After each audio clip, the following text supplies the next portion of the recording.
আর এই মুহূর্তে যে খবরের দিকে নজর রাখবো, প্রাক্তন বিচারপতির নাম করে ঘুষ নেওয়ার অভিযোগ উঠেছে এক ট্রাফিক গার্ডের বিরুদ্ধে এবং তাকেই সশরীরে হাজিরা দেওয়ার নির্দেশ দেওয়া হয়েছে আদালতের তরফে। আপনাদেরকে আরেকবার জানিয়ে রাখবো, প্রাক্তন বিচারপতির নাম করে ঘুষ নেওয়ার অভিযোগ, সেই অভিযোগই ওঠে ট্রাফিক পুলিশ পলাশ হালদারের বিরুদ্ধে এবং এই অভিযোগের পরই তাকে সশরীরে হাজিরা দেওয়ার জন্য নির্দেশ দেওয়া হয়েছে আদালতে। ট্রাফিক পুলিশকে সশরীরে হাজিরা দিতে হবে।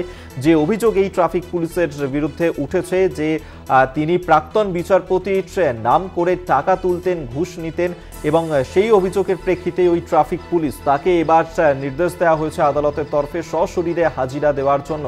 নির্দেশ দিয়েছেন বিচারপতি অমৃতা সিনহা।